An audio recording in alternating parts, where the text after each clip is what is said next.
Gracias, Dios. Todopoderoso eres. Gracias, Dios. Denle un aplauso al Señor. Bienvenidos a la casa de Dios. Bienvenidos a los que nos ven por la transmisión. Sean bienvenidos a la Vida Internacional Durango, su casa. Bienvenidos a todos ustedes que están aquí en este día, que nos hemos dado cita para poder exaltar el nombre de Dios y recibir su palabra que nos trae vida, que nos trae plenitud, que cambia nuestras circunstancias y que tiene poder para recrear todas las cosas en su nombre. Amén. Bienvenidos a todos. Puede tomar su lugar, puede estar allí en donde usted se encuentra también a través de esa transmisión. Puede acomodarse y bienvenidos sean todos a este lugar, a la Vida Internacional Durango, el lugar donde encontrará a Dios y su palabra. Y le damos gracias a Dios por este día. Quiero que vayamos al libro de Lucas, capítulo 22, versículos 28 al 34. Una de las últimas etapas de la vida de nuestro Señor durante su paso por la tierra, el Señor Yeshua, el Mesías, previo a su arresto, a su crucifixión y lo que seguiría después de eso. Platicando con sus íntimos discípulos, dice algo bastante llamativo, que toda vez que lo leo tiene un impacto personal en mi vida, porque quizás es algo que todos quisiéramos escuchar de Él hacia nuestras vidas directamente. Lucas 22, 28 dice: pero vosotros sois los que habéis permanecido conmigo en mis pruebas. Pero vosotros sois los que habéis permanecido conmigo en mis pruebas. El Señor Yeshua reconoce que Él ha vivido pruebas. Y uno diría: ¿y qué tipo de prueba puede tener el Señor que todo lo sana? Que si no hay peces o panes los multiplique, le da 5,000. Que abrazaba a los leprosos y tocaba a los leprosos o lo tocaban y eran sanados. Que una mujer con flujo de sangre le toca el tzitzit y es sanado. Que resucita a la hija de Jairo. Que levanta a Lázaro después de 4 días. Que hace tantos milagros. Y dice el Señor a sus apóstoles. Ahora, no está hablando de los 30 años antes de llegar al ministerio en plenitud, al ministerio público. Está hablando de esos 3 años, de hecho, en los que caminó haciendo milagros. ¿Por qué? Porque estoy seguro de eso, porque Pedro no estuvo antes. Pedro llegó cuando él sale a su ministerio público. Entonces está hablando con sus apóstoles que caminaron con él esos 3 años, que sale precisamente a hacer esa labor mesiánica, a recrear ese clima mesiánico y manifestar la posibilidad, la oportunidad a Israel de poder traer el reino de Dios, la era mesiánica. Y cuando termina esos 3, les dice: ustedes son los que habéis permanecido conmigo en mis pruebas. ¿Qué pruebas pudo tener el Señor? ¿Qué proceso pudo haber vivido? Y luego dice lo siguiente: yo pues os asigno un reino como mi Padre me lo asignó a mí. Es decir, hay una recompensa a las pruebas, al proceso de la vida que uno vive. Dice: ustedes son los que se quedaron conmigo. Ustedes son los que estuvieron aquí. Ustedes son los que permanecieron conmigo. Qué lindo eso. Dice: yo les asigno un reino como mi Padre me lo asignó a mí, para que comáis y bebáis a mi mesa en mi reino. Eso habla de la recompensa. Y dice: y luego, y os sentéis en tronos. Eso habla del gobierno, juzgando a las 12 tribus de Israel. Los apóstoles puestos en una autoridad que tan solo de decirlo parece ser un poquito lejano, dice, inclusive juzgando a las 12 tribus de Israel. Pasado ese momento, sigue y continúa el Señor y dice así: y dijo también el Señor a Simón, dijo el Señor, perdón, Simón, Simón, he aquí Satanás os ha pedido para zarandearos como a trigo, pero yo he rogado por ti que tu fe no falte. Satanás os ha pedido para zarandearos como a trigo, pero yo he rogado por ti para que tu fe no falte. Sin duda alguna le está anunciando una prueba a Pedro. Pero lo sorprendente es lo siguiente, dice: tú, una vez vuelto, o sea, lo que le está diciendo es: te vas a ir, pero también vas a regresar. Dice: confirma a tus hermanos. O sea que cuando regreses, vas a regresar en un nivel de carácter y de madurez que ayudará a la gente que está a tu alrededor. Y cuando eso sea así, confirma a tus hermanos. El Señor le dijo, él le dijo: Señor, dispuesto estoy contigo, no solo a ir, a ir contigo, no solo a la cárcel, sino también a la muerte. Y él le dijo: Pedro, por eso es que te digo que te van a mover, que te funciona más rápido la boca que el cerebro. Pedro, te digo que el gallo no cantará antes que tú me niegues 3 veces que me conoces. La vida está llena de sucesos y de eventos, de momentos de inspiración.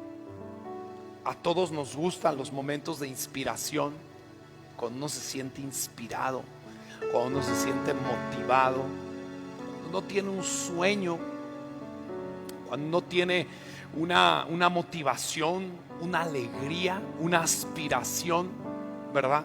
Por ejemplo, cuando alguien se quiere casar, está emocionado, está motivado. Cuando alguien quiere emprender un negocio, se emociona. A algunos de las escuelas también les emociona pasar de año, empezar su carrera. Hay momentos de la vida cuando uno va a tener un bebé o quiere tener un bebé, uno se siente inspirado, ¿no?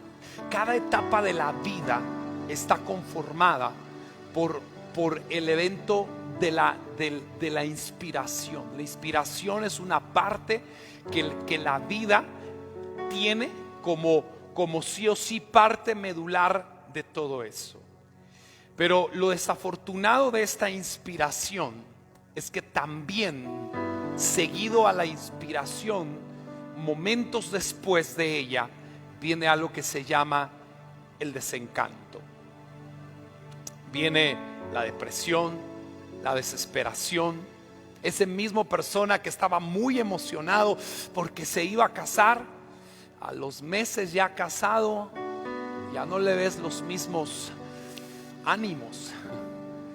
Empezó a declinar la inspiración. A ese mismo estudiante que hoy estaba emocionado porque estaba seguro que esa era la carrera que tenía que comenzar, al haberla comenzado, inmediatamente, quizás algunos meses, ni siquiera pasa demasiado tiempo, ya está desesperado, angustiado, ¿sí? Está decepcionado, está desencantado literalmente. Al empresario que emprendió un negocio esperando, tenía todos los sueños posibles, tenía todas las aspiraciones, tenía todos los anhelos habidos y por haber, pero tan solamente a los días de haber comenzado hay un desencanto. ¿Usted no se ha preguntado por qué no podemos mantener esa frescura, esa inspiración? ¿No le gustaría a usted vivir inspirado? A mí sí. ¿Cómo no? Hoy quiero casarme, quiero tener hijos. Sí, pero ya vivir con ellos 4. Eso no es lo mismo que cuando uno los desea. Ahora, eso no quiere decir que no los quiera. No estoy hablando de eso. No estoy hablando necesariamente, en el peor de los casos, que el que se casó ya no quiere estar casado, porque voy a hablar de eso también.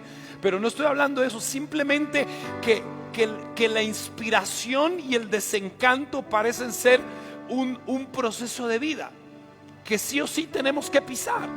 Nos inspiramos, nos motivamos. ¿Y para qué es la inspiración? Como que la inspiración de hecho es el motor que te lleva o que te impulsa a entrar a ese evento, a esa empresa, a ese suceso, a esa acción, a esa obra, ¿sí?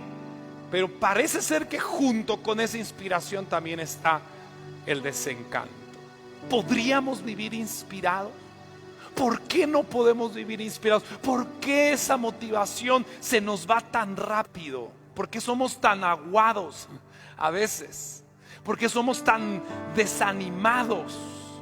¿Por qué no podemos mantener la estabilidad? ¿Sabía usted que en el templo había algo que siempre permanecía inspirado? ¿Sabía usted que el pan de la presencia que los sacerdotes llevaban, ese pan que se le llama en hebreo lejen hapanim, o el pan de la proposición que usted y yo hemos leído, tenía una particularidad impresionante? Siempre estaban calientitos como recién horneados. Usted se imagina cómo llevaban el pan y lo ponían ahí. El pan duraba 7 días y cada Shabbat el sacerdote sacaba el pan, pero para sustituirlo por el nuevo. Ahora no lo sustituían porque ya estaba viejo, rancio o se había hecho duro, ¿sí? Lamentablemente no he logrado eso con la jalá. A los días, si usted no le envuelve, bueno, ¿qué le va a durar días? Pero porque no dura ni la noche, lo agarran y ya a la hora ya se lo acabaron. Pero si usted lo puede hacer experimento, y yo creo que sería imposible, pero bueno, dejar un poquito se nos hace duro si no lo mete en una bolsa. El bolillo, si usted no lo mete en un lugar, se vuelve duro a los 2 días. Pero el pan de la proposición, el pan del templo, dice que cuando lo sacaba el sacerdote para meter el nuevo, el pan estaba totalmente fresco, como acabado de hornear. Seguía saliendo humito. Usted lo veía, eso se llama frescura en el sentido del pan que estaba horneado. Ese milagro ocurría en el templo. Y cuando nosotros vemos eso, podemos creer que podemos vivir y permanecer inspirados. Imagínese que usted siempre esté alegre con su cónyuge, con su esposo o su esposa, que siempre esté feliz, que siempre esté con las pilas full. Otra vida sería. Les aseguro que otra vida sería. De hecho, esa es la solución al divorcio. Claro, pero obtenerlo, ese es el dilema. Sí, claro que la solución, porque nunca te enojarías, porque siempre estarías contento, porque siempre estarías feliz. Pero ¿acaso la Biblia no nos habla de eso? ¿Acaso la Biblia no dice este es el día que hizo el Señor? Y dice el salmista, me gozaré y me alegraré en él. ¿Acaso la Biblia no habla de vivir precisamente constante y permanentemente inspirados?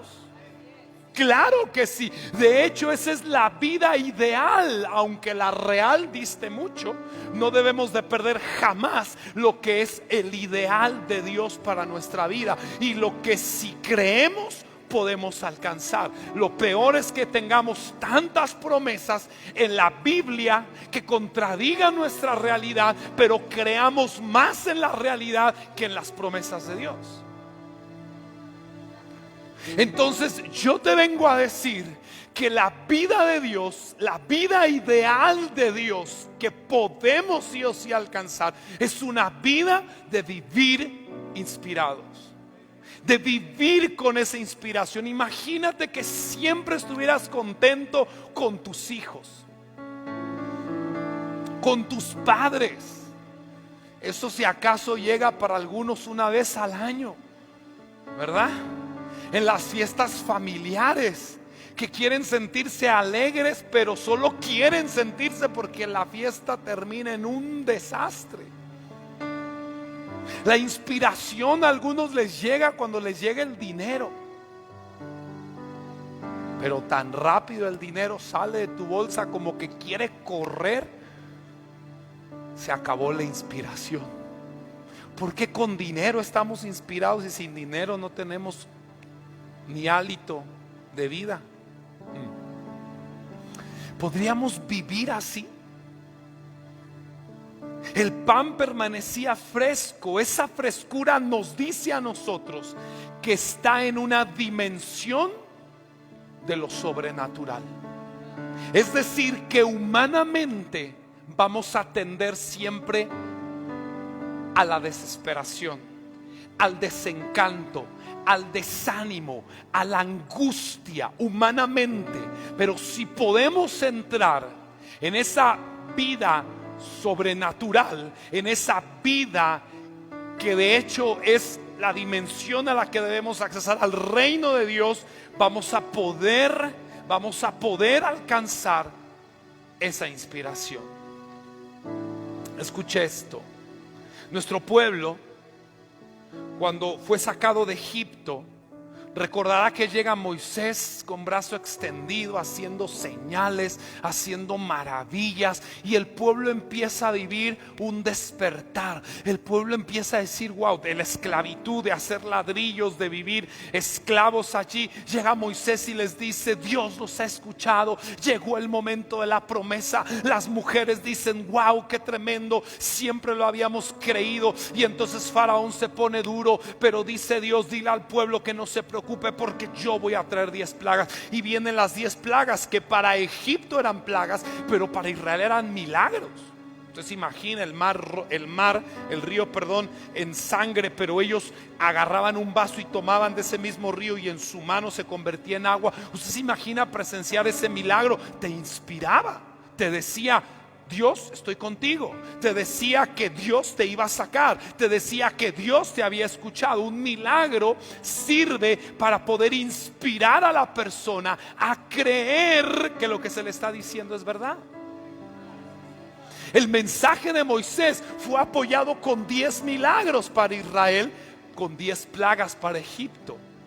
Pero sin duda alguna, ese despertar espiritual que ellos vivieron fue muy trascendental. Ahora imagínense cuando salen ricos y luego de momento se topan frente al mar y que estaban a punto de morir allí. Entonces Dios les abre el mar impresionantemente. Wow, pasar en medio del mar. Dice que al que le daba sed le salía un chorrito de agua potable, porque era un mar. Le salía el chorrito y el agua era potable, o sea, se podía beber.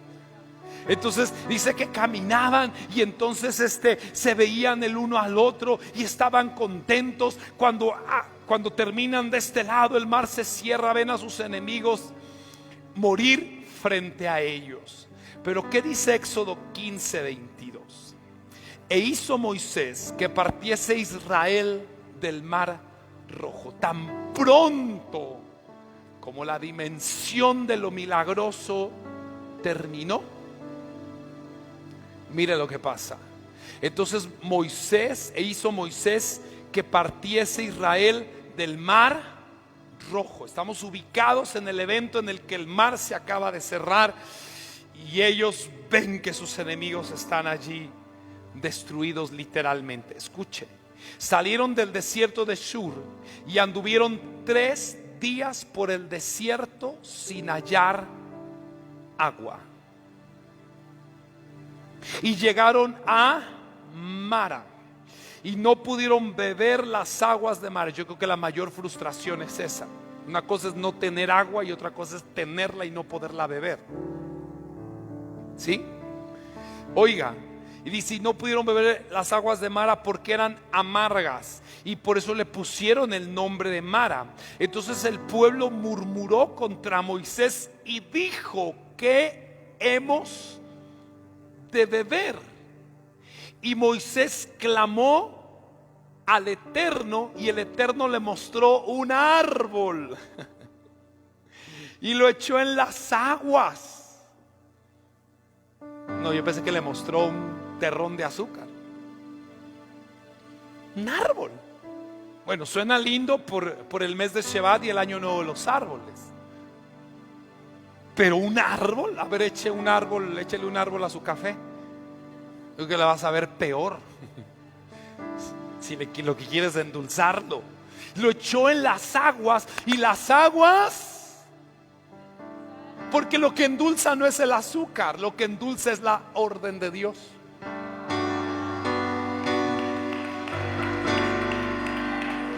Lo que uno tiene que entender en medio de esta vida es que los procesos lógicos y naturales para el hombre solo son lógicos y naturales porque Dios quiere que sean así. Pero aún detrás de la naturaleza hay un milagro.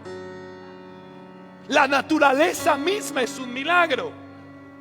La naturaleza misma, los eventos lógicos, los eventos, las cosas que nosotros damos por sentado también son un milagro.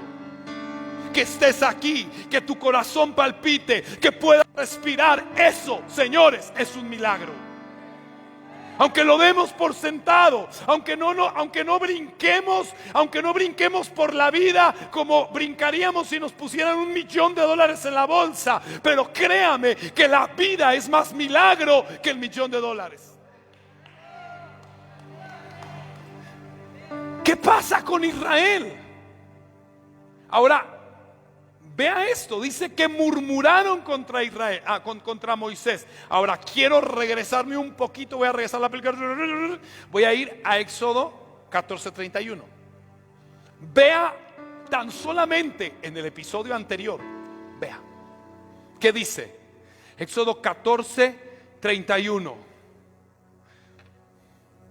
Y vio Israel aquel grande hecho. ¿Cuál? El del mar que se acababa de abrir y tragarse a los cerrar. Ellos pasaron y tragarse a los egipcios, que ejecutó contra los egipcios. Y el pueblo temió al Eterno y creyeron al Eterno y a Moisés su siervo. Wow, dijeron: wow, Moisés, eres el mejor. 3 días después, ahora sigamos con la película. 3 días después, ¿qué pasó? Estaban murmurando: ¿y para qué nos sacaste? ¿Y por qué esto? ¿Y por qué el otro? No te decimos. Es el mismo pueblo que estaba inspirado, pero ahora ante el proceso se desencantó. Porque toda inspiración que viene por un milagro es artificial. Es como que te pongan un tanque de oxígeno, pero que tú no puedes respirar. El oxígeno es artificial. Si te lo quitan, te das cuenta que es que tú no puedes respirar.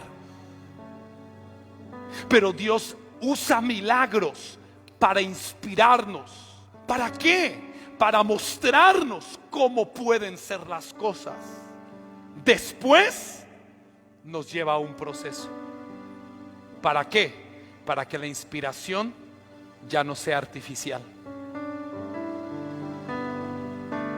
sea adquirida y ganada por la persona, para que ahora pueda realmente, permanentemente vivir inspirado. Ese es el secreto detrás del proceso. Dios los llevó allí. Dios los metió 3 días por el desierto sin hallar agua. ¿Qué pasa cuando viene el proceso? ¿Te quejarás? ¿Te quejarás? ¿O descubrirás lo que Dios tiene para tu vida? ¿Ganarás lo que se te mostró? Por ejemplo, vamos a aterrizarlo a nuestra vida. Todos nosotros en Dios somos inspirados en algún momento. Recuerdo cuando el Señor hablaba a mi vida. Recuerdo que cuando yo siempre hablaba a mi vida, creo, pero cuando empecé a tener noción, como a los 11 años, recuerdo que en algunas ocasiones entre los 11 y los 14 años llegó un profeta y predicando en un altar se acercó a mí y me dijo: Edrey, Dice, yo veo en ti naciones. Yo en ese momento, créame que ni siquiera sabía. No sé si yo dije, veo un mapamundi o no sé. No sé qué tengo cara. Pero no se me olvidó. Me decía, veo en ti naciones. Llegaba otro profeta y me decía, tienes algo muy especial adentro de ti que Dios te quiere usar. Esas promesas de entre 11 y los 14 años empezaron a inspirar mi vida. Recuerdo que mis oraciones empezaron a cambiar, porque yo le decía, Señor, te quiero servir. No sabía ni qué estaba diciendo, gracias a Dios, ¿verdad? Que a José le mostró el trono, pero no le mostró la cárcel. Entonces eso es lindo, porque uno se inspira. Claro, no se va a inspirar con la cárcel, se inspira con el trono. Entonces, pero yo empecé a motivarme. Yo le decía, Señor, te quiero servir, de verdad quiero lo que me están diciendo, yo lo creo y quiero eso para mi vida. A los 14 años le entregué mi vida al Señor. Las profecías al principio, en ese tiempo, se empezaron a intensificar. Eso me inspiró. Recuerdo en una ocasión, ya era yo predicador, ya era ministro, era ya parte de los ministros de la iglesia, y llega un predicador también, y entonces toca mis manos y me dice, wow, de tus manos saldrá sanidad. Wow, dice, tus manos, así decía, de tus manos destilará sanidad. Quizá porque en ese tiempo imponíamos las manos. Y entonces me impulsó a creer que yo iba a ser usado en sanidades y milagros. Me inspiró. Y esa promesa, escuche, que me inspiró, que me motivó, esa inspiración que yo sentí por la promesa era artificial. La inspiración, la promesa no, la inspiración. Porque ¿qué pasaba después? Que cuando los profetas se iban, que cuando yo tenía que salir a la escuela, el mismo jovencito al que le habían dicho que veía naciones, tenía que ir a la secundaria, tenía que ir a la preparatoria, tenía que hacer todo lo que tenía que hacer, tenía que enfrentarse a su mundo, se daba cuenta que su realidad distaba mucho de lo que la promesa de Dios hablaba, ¿verdad? Y a mí me frustraba una cosa: ¿por qué no me podía sentir tan inspirado como cuando estaba en la reunión? Yo me frustraba porque le decía, Señor, yo quiero seguir sintiéndote como ayer que estaba llorando en el altar. Yo quiero sentirte como cuando el profeta dijo mi nombre, Edrey, y wow, y ya yo sentí todo, te sentí todo. Yo quería seguirlo sintiendo. Aprendí que la inspiración que me estaban dando era artificial, pero la promesa era verdad. Entonces si yo quería, realmente creía y quería que la promesa se cumpliera, tenía entonces que vivir un proceso. Recuerdo el primer milagro que yo vi, un milagro impresionante, que lo he platicado, como una niña que tenía todo el pie destrozado, enyesado, se lo había roto.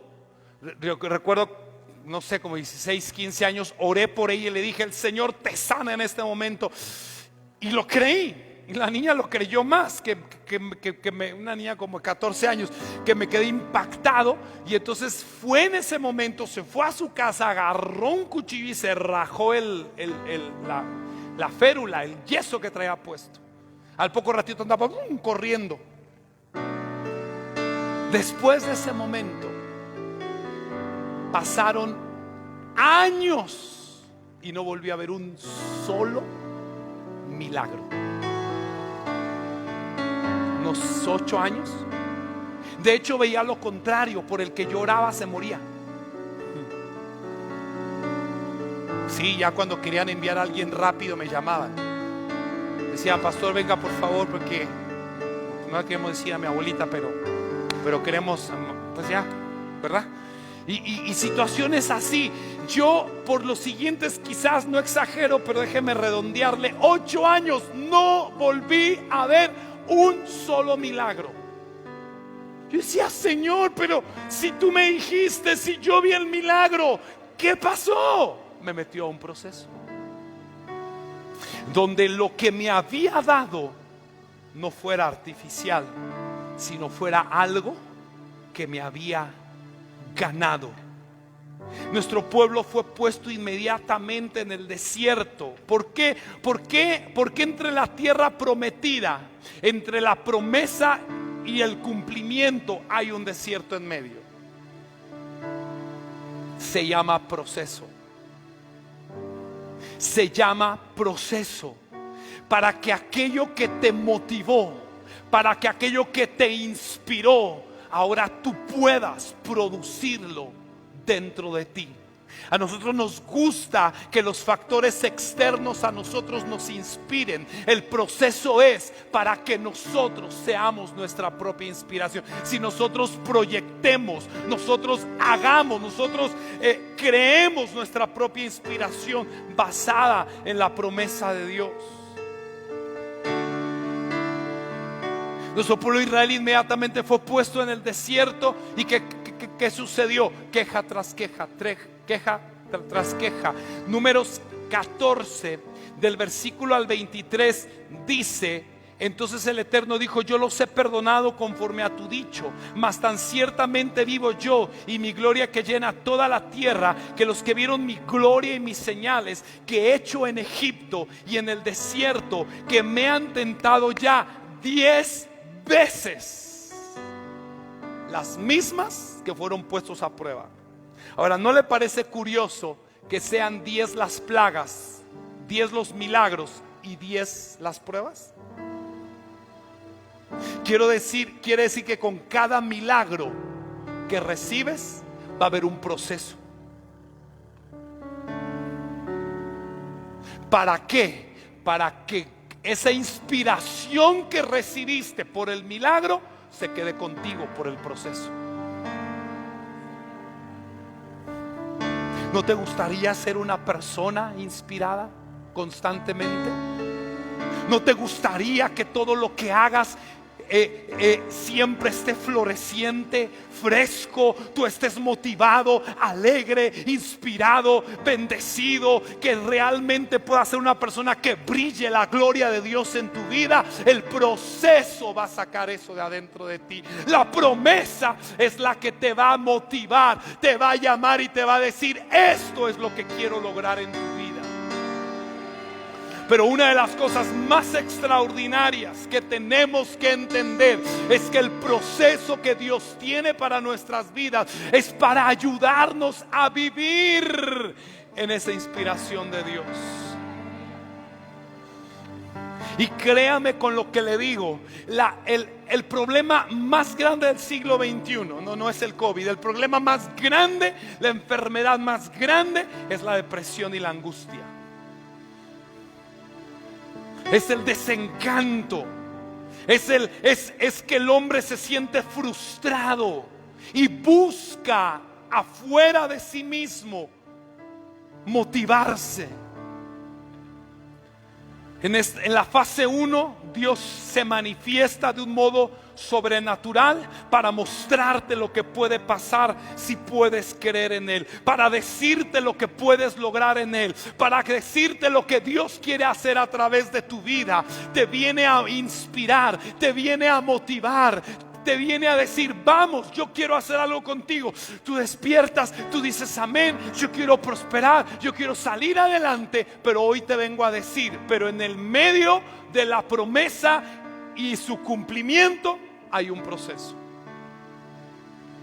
que no debe de extrañarnos, porque ese proceso es para ganar la dimensión que nos mostraron. Una cosa es ver la dimensión y otra cosa es ser la dimensión. Una cosa es ver la promesa y otra cosa es ser la promesa. Lo que Dios quiere hacer con el proceso es que la inspiración no esté fuera de ti, sino que pueda ser incluida en tu carácter.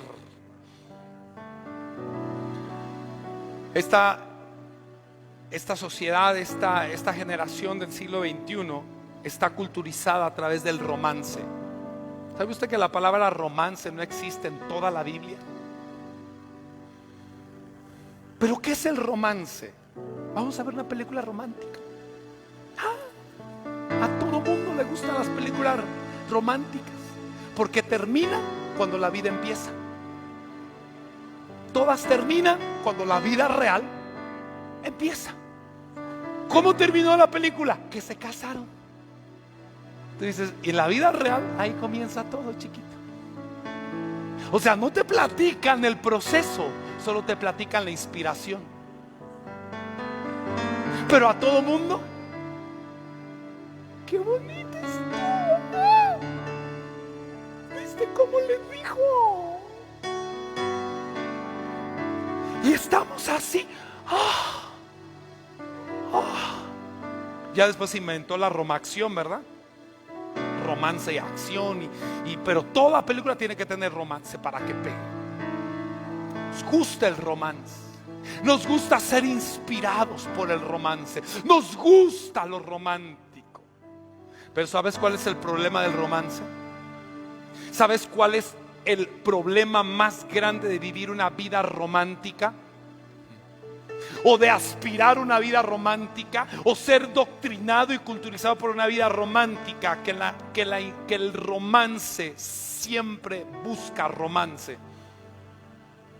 Y cuando el romance termina en un lugar, la vida romántica va a buscar otro lugar de romance. A eso se le llama infidelidad. Porque la gente se casa porque se enamoró. ¿Sabía usted que nadie realmente se casa por amor? Porque solo cuando te casas comienzas a amar. Nadie tiene amor antes de casarse. Se lo dice un casado que vive feliz, que ama a su esposa. No se lo dice un frustrado, se lo dice uno que ama y que vive inspirado. Pero entonces, cuando la relación se puso tensa, ¿qué busca el romance? Sustituir la relación, porque aquí ya no me gusta. Entonces, cuando recién el proceso va a comenzar para perpetuar la relación y la inspiración, la gente aborta y cambia a un lugar más romántico. Por eso la gente inicia empresas y las deja. Inicia matrimonios y los abandona. Tiene a sus hijos y no los puede abandonar. Algunos sí los abandonan. Pero al punto que voy es que todo lo que hace lo termina abandonando. ¿Por qué? Porque vive o quiere vivir una vida romántica donde todo esté bonito, donde todo esté bien. Ahora, yo estoy diciendo que esa es la meta, pero no como regalo. Después del proceso, entonces vas a adquirir esa inspiración. El romance busca ser sustituido, el amor busca ser acrecentado. ¿Me escuchan? Cuando viene la oposición, el que ama se queda. El que tiene romance es el que se va. Es el que abandona, el que siempre quiere abandonar, el que dice no, vámonos a otro lugar porque aquí ya no me gustó. Tiene una vida romántica, tiene una psique romántica, y eso lo va a llevar a todas las áreas de su vida. El proceso es lo que perpetúa la inspiración. El desafío del proceso consiste en que recuerdes esa experiencia, esa inspiración, ese placer inicial, y que te quedes allí, aunque después ya no esté. Aunque después ya no lo encuentres, te tienes que quedar ahí. ¿En qué continuó mi historia? Por los siguientes 8 años yo no vi milagros. Pero recuerdo cuando fuimos a Honduras a los 26 años y fui ungido como apóstol allá. Papá me llevó y recuerdo que en cuanto termina el ungimiento, los apóstoles Barahona de Honduras nos habían hecho una agenda para poder visitar algunas iglesias. Entonces, cuando yo me paro en la primera iglesia el domingo, que me paro en la primera iglesia, solo de empezar a predicar, la gente empezó a sanar. El pastor no había dormido toda la noche por un dolor de la espalda, ¿te acuerdas? Su hijo estaba que no lo podía literalmente creer, en el buen sentido, pero estaba, dice, es que yo vi a mi papá toda la noche en la cama retorciéndose. Pero cuando yo me paré y simplemente empecé a hablar, y cuando empecé a declarar sanidades sin orar por nadie ni imponer manos, la gente empezó a sanar. Los pies de un niño creo que enderezó, ya no me acuerdo, la columna de un niño, de un bebé se enderezó. Montón de milagros, y después de ahí a la siguiente reunión milagros, y a la siguiente reunión milagros, y a la siguiente reunión milagros. De ahí fuimos esa vez, fuimos al Salvador, y recuerdo que en El Salvador, estando yo predicando, cada 5 minutos, no miento, y aquí está mi esposa, cada 5 minutos la iglesia estaba llena, pasaba alguien que se paraba de su lugar y decía y testificaba: cuando yo llegué traía esto, cuando yo llegué me dolía aquello. O sea, yo viví, es uno de los lugares donde tuve una prédica intermitente. O sea, la gente se paraba para testificar el milagro, sin yo estar orando por milagros, simplemente por pararme en el lugar. He visto milagros de que la gente se para en mi sombra, milagros por mensajes de WhatsApp, milagros por mensajes de audio, milagros porque le contaron a uno, que le dijeron a otro, que me dijeran a mí, y yo le dije al otro, que le dijo al otro, que le dijo al otro, y ahí estuvo el milagro. Oraciones que yo hice por otro, pero que otro escuchó y también lo recibió él, y por el que oré también. Así, milagros impresionantes. ¿Qué quiere decir? Que yo me mantuve terco. ¿Y qué cree? Y seguí orando, y pasé unas vergüenzas como usted no tiene idea. Recuerdo que estaba en Puebla en un evento, y entonces yo salía de un ayuno de 3 días. Salía yo, me sentía que estaba buscando al diablo, y yo salía así inspirado, emocionado, un ayuno de 3 días. Y entonces me invitan a un evento y prediqué, y entonces al predicar estaba una muchacha que trae unas muletas, algo así, traía algo así. No eran como muletas, era otra cosa, pero era de las como que camina. Y le dije: el Señor te va a sanar. Pues no la sanó. Yo pasé una vergüenza ese día en el evento, pero me la aguanté. ¿Y qué cree? Y seguí orando.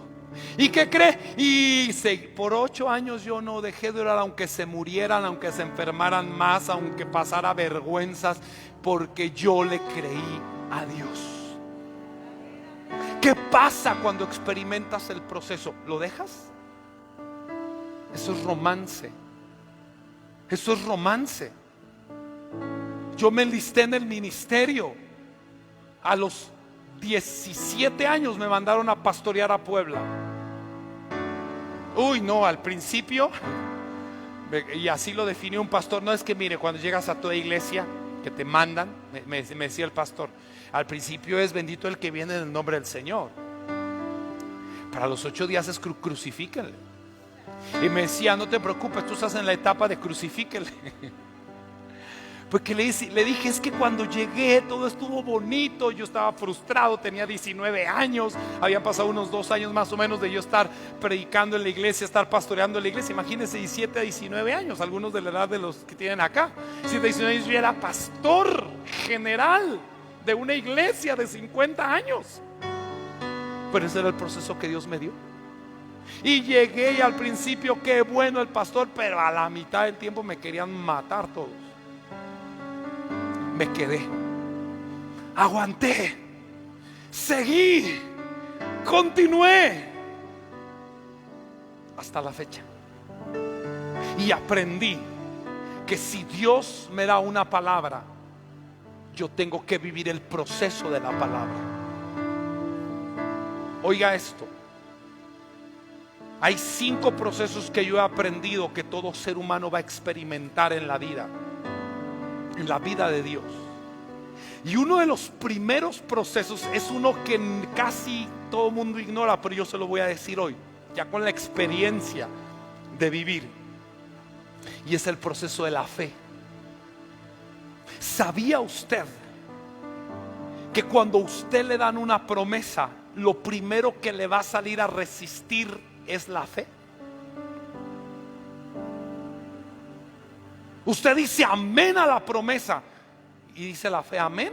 A ver, vamos a ver si amén.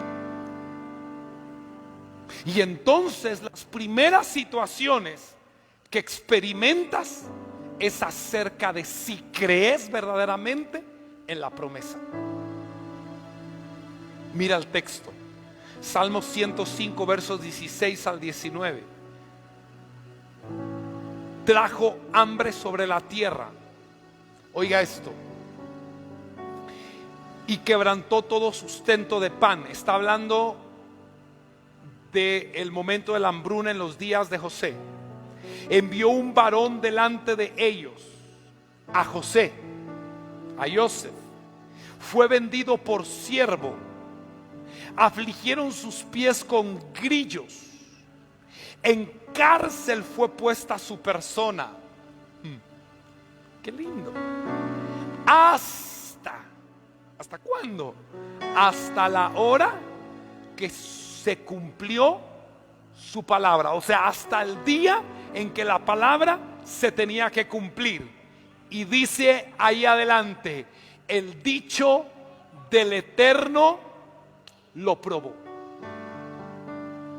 Otra versión dice, la palabra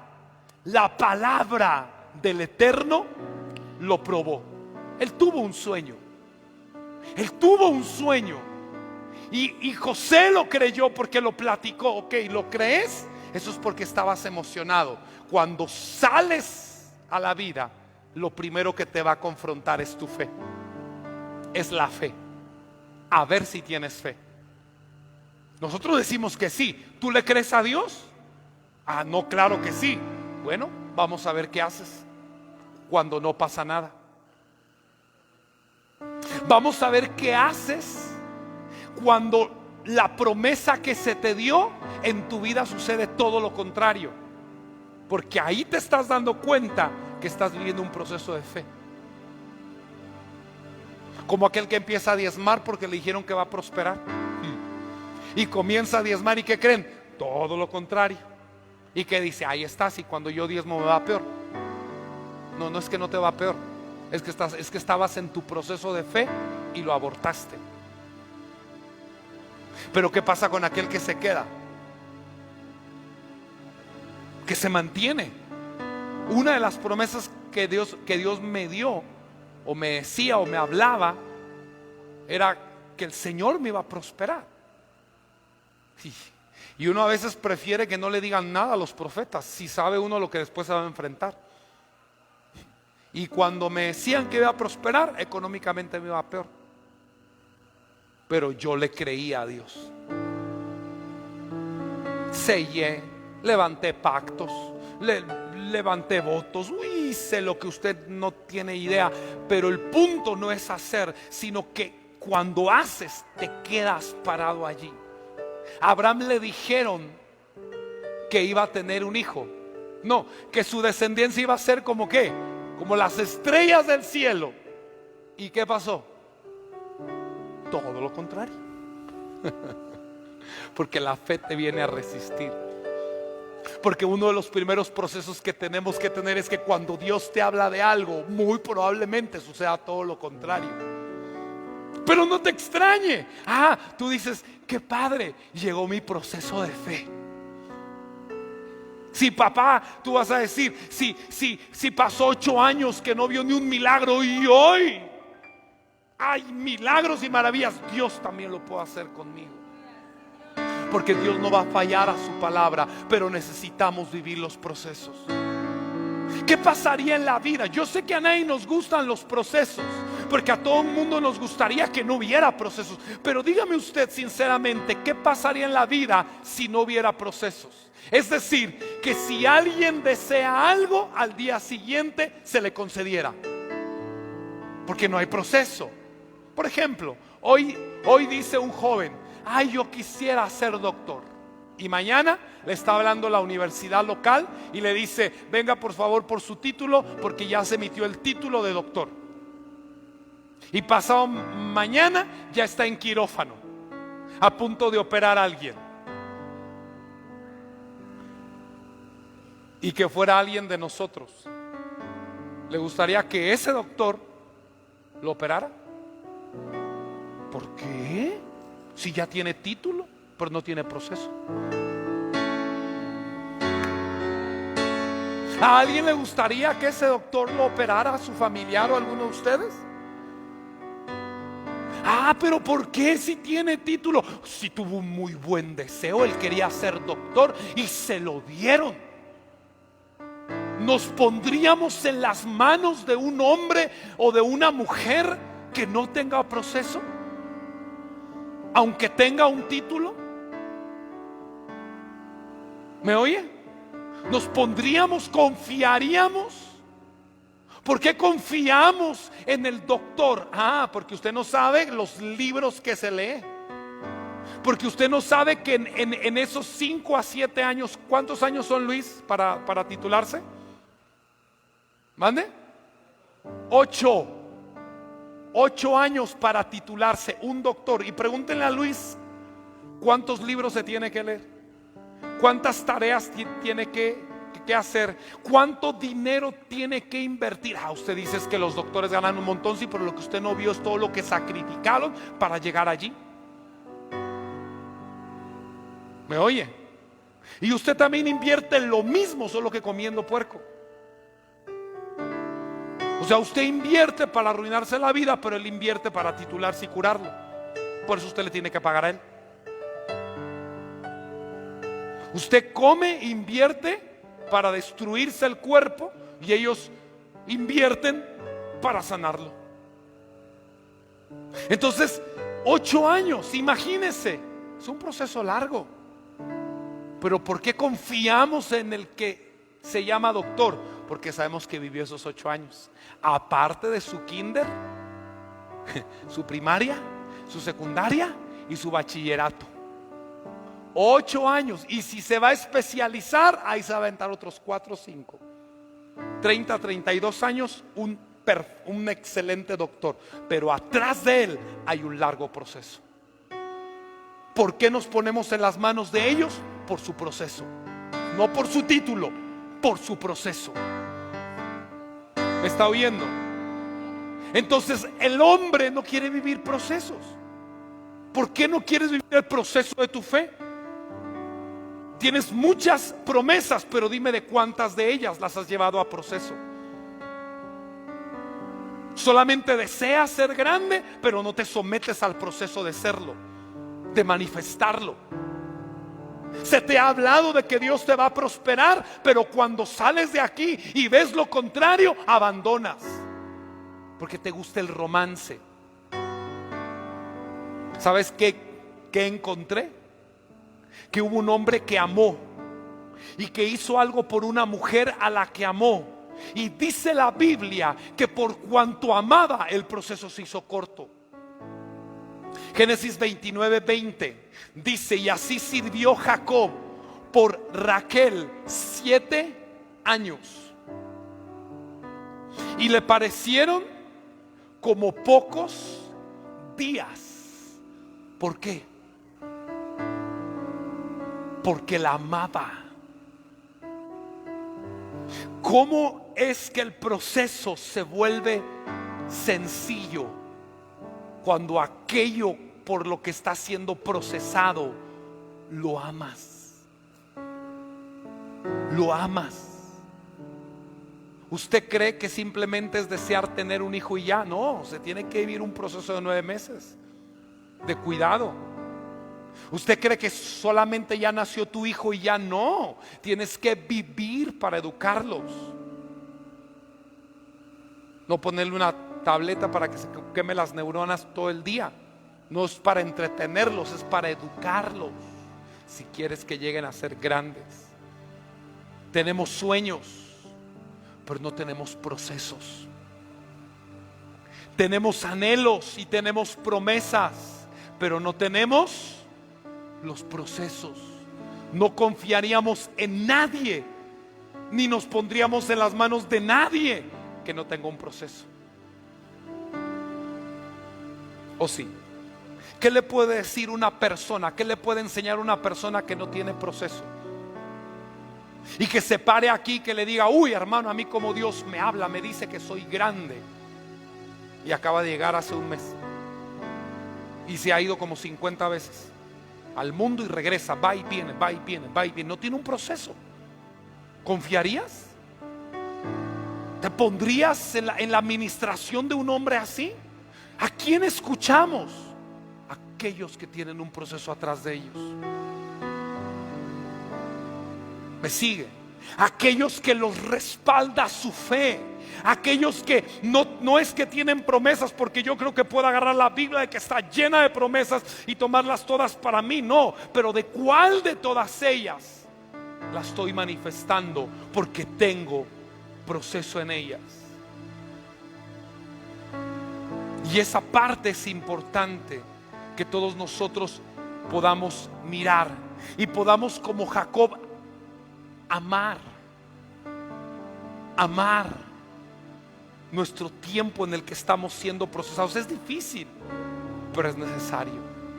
¿Te gustaría ver la promesa que Dios te ha dado manifestada? La clave es el proceso. La clave es que no es que la promesa ha fallado, no es que Dios no lo vaya a hacer, pero siempre digo, si igual el tiempo va a pasar, que pase viviendo yo mi proceso. Porque cuesta estudiar, pero también cuesta no estudiar. ¿Cuál costo estás dispuesto a pagar? Cuesta ser alguien, también cuesta no ser nadie. ¿Cuál costo estás dispuesto a sufrir? Sí, cuesta no ser nadie y no tener nada, pero también cuesta ser alguien. ¿Cuál costo quieres experimentar? Solo que un costo es al principio para disfrutar al final, y el otro costo es el placer del principio, entre comillas, el dulce sabor del fracaso cuando viene, cuando abandonas. Porque cuando la gente abandona un proceso, tiene el dulce sabor del fracaso. Ay, se siente: ay, ya no me tengo que levantar tan temprano. Ay, ya no tengo que darle de comer a ese viejo que abandonó el proceso. En vez de quedarse allí, en vez de mantener allí, en vez de sostener allí, todos nos desanimamos. Pregúnteme si no he vivido desánimos. Pregúnteme, los he vivido. Pero hoy en día, si lo siento o no, no sé. Ellos ya saben que no les hago caso, que mis oídos son sordos ante la decepción. Que hay desafíos, los hay, pero yo sé que donde está el desafío no es el lugar equivocado, es el lugar correcto. El desafío para mí, la prueba para mí no es que me está diciendo: oh, seguramente estoy mal. No, a mí la prueba me dice que ese es el lugar asignado. Imagínense si Yeshua se hubiese basado por el romance. No nos salva, no muere por ti. Oh, es que si es la voluntad de Dios tengo que sentir paz. ¿Cuál paz? Él no sintió paz cuando iba a la cruz, o sintió paz en Getsemaní. Paz, paz, cuán dulce paz. ¿A ese estaba cantando ese himno? Dice que su alma estaba en mortal angustia. Él no sintió paz de ir a la cruz a morir por ti, pero ¿qué? Sabía que tenía que ir. No es por lo que sientes, no es por la paz que experimentas que hay que seguir, es precisamente por aquello que Dios habló de ti. ¿Cuál es la palabra que te dio? Por esa tienes que morir, porque cuando estás dispuesto a morir por algo, has comenzado a vivir. Dime por qué estás dispuesto a morir. Yo estoy dispuesto a morir por mi esposa. Yo estoy dispuesto a morir por mis hijos. Yo estoy dispuesto a morir por el ministerio que Dios nos ha dado. Yo estoy dispuesto dispuesto a morir por el llamado. Dijo el apóstol Pablo: de ninguna cosa hago caso, ni estimo mi vida preciosa, solamente que termine el llamado, el ministerio que he recibido de parte de Dios. Nada importa, solamente el llamado. Cuando estés dispuesto a morir por algo, comenzaste a vivir. Dime por qué estás dispuesto a morir. Si abandonas todo, si no soportas un proceso, si no te quedas lo suficiente en un lugar para que el grano de trigo muera y lleve mucho fruto. Las semillas que te dan no las llevas a ese proceso para que salga. Dime por qué estás dispuesto a morir. Allí habrás comenzado a vivir.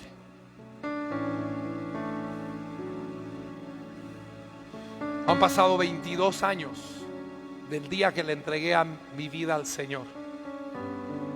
Y ha sido un proceso largo. 12 años, 13 años ya en esta ciudad. Y ha sido un proceso largo. Pero pregúnteme si alguna vez quise abandonar. Jamás. Desde la primera vez que yo vine a esta ciudad y me paré allá arriba, en el cerro, un poquito más acá arriba, y vimos la ciudad. Esta panorámica que tenemos de la ciudad es la misma que yo vi la primera vez. Y supe que este era el lugar de mi asignación, que esta era la tierra de mi fructificación. Hace 12 años. Hoy sigo creyendo que es así. Y así como lo hice hace 12 años, lo voy a seguir haciendo hoy, con una santa terquedad y una negativa obstinación a abandonar. Yo no me muevo de ningún proceso que Dios me haya dado,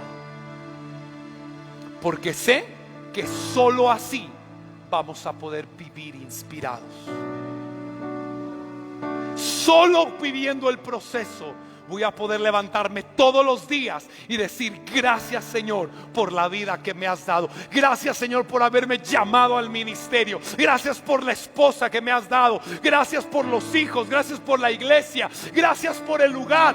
Vivo inspirado porque me quedo en el proceso, porque sigo adelante, porque continúo. Vengan desiertos, vengan dificultades. Eso es lo que yo te quiero transmitir este día. El apóstol Pedro dijo: lo que tengo te doy. Y yo esta noche lo que tengo te doy. Una constancia, una santa terquedad, un aferramiento a la promesa para que vivas el proceso que Dios te ha dado. Nuestro Señor Yeshua tuvo que vivir su proceso. 30 años tuvo que estar allí en la soledad, en el silencio, en donde no había voz. Me faltan 4 procesos que te tengo que decir, pero eso te los voy a decir el domingo, porque no puedo terminar hoy. Pero el domingo te voy a hablar de los 4 procesos restantes que uno tiene que vivir. Y uno de ellos, te doy un adelanto, es el proceso del silencio. Cuando no se oye nada. ¿Qué ha pasado? El proceso de la fe es cuando ves que todo, en vez de ir para adelante, lo que te dijeron, lo ves para atrás. Pero hay un proceso que se llama el proceso del silencio. No oyes nada. Yo recuerdo que estando en Puebla le decía: Señor, háblame, dime qué hago. Habían pasado 4 años. Yo no sabía qué hacer. Estaba a punto de casarme con mi esposa, y recuerdo que oí una voz de Dios que me decía: no te voy a decir nada. Solo para eso me habló. Y mi esposa, mi futura esposa en ese tiempo, me decía: ¿a qué te mandaron? Y le dije: mandaron a restaurar a esto. Ya lo hiciste, terminaste. ¿Qué más quieres que Dios te hable? Pero yo no lo oía. Yo quería oír que me dijera: hijo, por tu fidelidad y constancia tengo palabra para ti. Nada, no oía nada. Era ensordecedor el silencio. Era un sonido ensordecedor. También su hijo pasó el silencio. ¿Qué crees que sintió en Getsemaní? ¿Acaso se oyó una voz que le dijo: sigue adelante? Señor, pasa de mí esta copa. ¿Y qué le respondió el cielo? ¿Cómo reaccionas cuando el cielo guarda silencio? ¿Qué hacer cuando Dios no habla?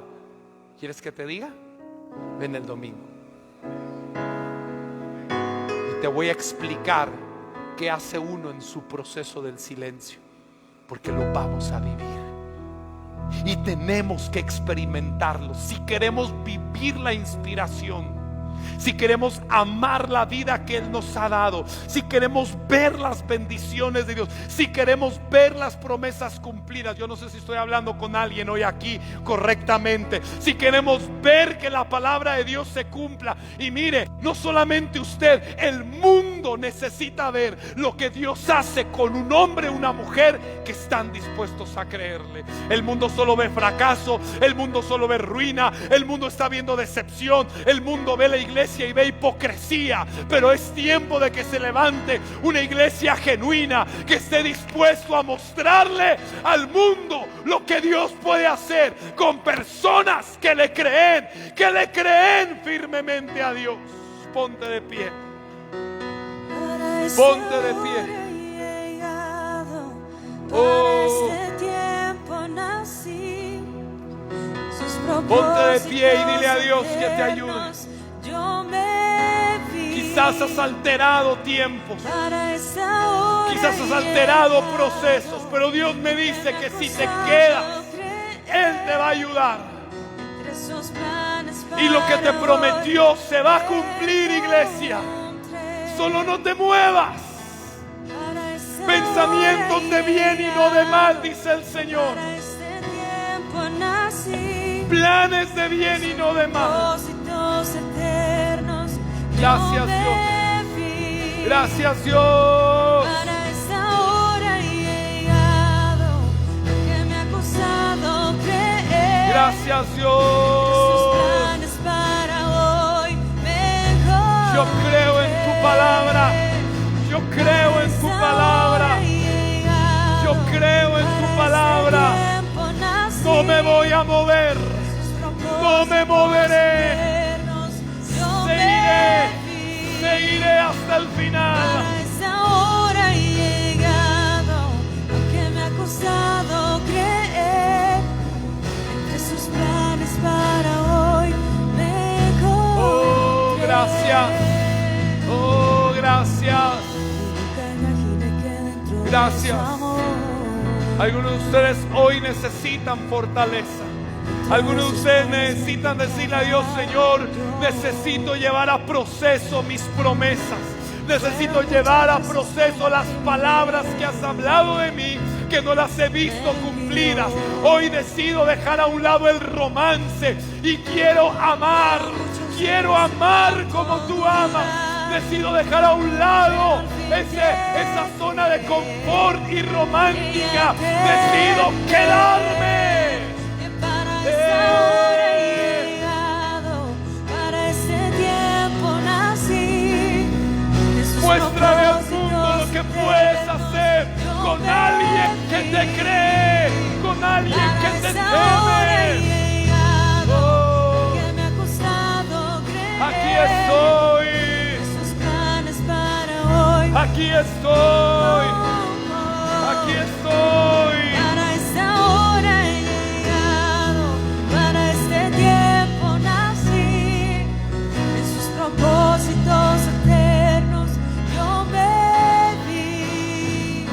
Para esta hora he llegado. Perdóname por las veces que he abortado tus procesos. Hoy decido volver. Hoy decido volver. Hoy decido encarar cada situación de mi vida. A no moverme. Sus propósitos eternos yo me vi. Para esa hora he llegado, que me ha costado Te lo pido. creer. Ayúdame. Sus planes para hoy Dame mejor. fuerza. para continuar. Dame fuerza para avanzar. Dame fuerza para no desistir. Dame fuerza para quedarme en el lugar donde me has puesto, porque allí me vas a buscar. Dame fuerza en medio de la debilidad. Ayúdame cuando sienta desmayar. Ayúdame a seguir. Ayúdame a avanzar. Porque yo creo en tu palabra. Porque yo creo en tu promesa. Y creo que lo lograré. Dile al Señor, yo creo en tu palabra. Creo que lo voy a lograr. Creo que lo harás por medio de mí.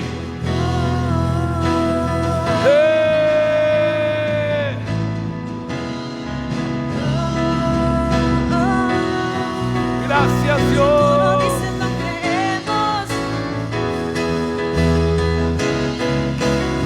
Si tú no dices no creemos, porque eres Dios de palabras. Si Él no dice no creemos.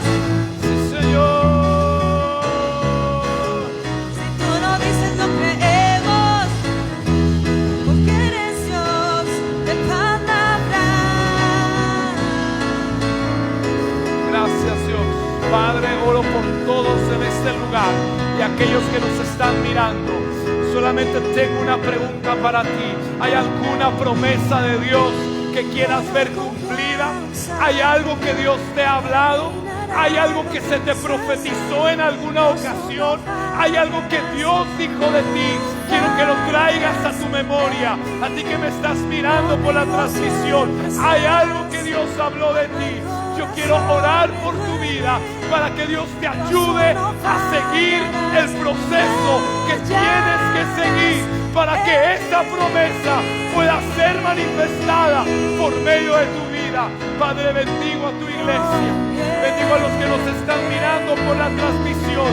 Ellos están recordando tu palabra. Están recordando tus promesas. Ayúdalos.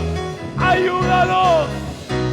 No dices no creemos, Ayúdalos. porque eres Dios de Gracias, palabra. Dios. If you said it, we believe it.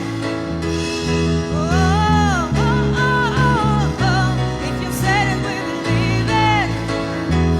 'Cause you're a man of your words. Si lo dices, no creemos. Si tú lo dices, no creemos. Dios. Porque eres Dios de palabra. Yo soy lo que soy, porque el gran yo soy Gracias, Dios. hablo sobre mí. Gracias. Oro por todos en esta noche. Y que Yo esta soy palabra lo que pueda soy, sembrarse en buena tierra. porque el gran yo soy. Gracias. Gracias, Señor, por la vida de tu iglesia. Ha habido frustración, ha habido desencanto, ha habido desmotivación. Pero en este día, Señor, sabemos que no nos moveremos por los sentimientos, sino que tu palabra será nuestra lámpara a nuestros pies y lumbrera a nuestro camino. Si hay palabra, hay que seguir. Gracias. Gracias, Dios. Gracias. Gracias por esta palabra. Muchas bendiciones a ti que nos miras por la transmisión. Te mando un abrazo grande y no te muevas del lugar donde te ha puesto Dios.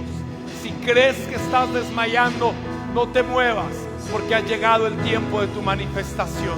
Muchas bendiciones. Shalom.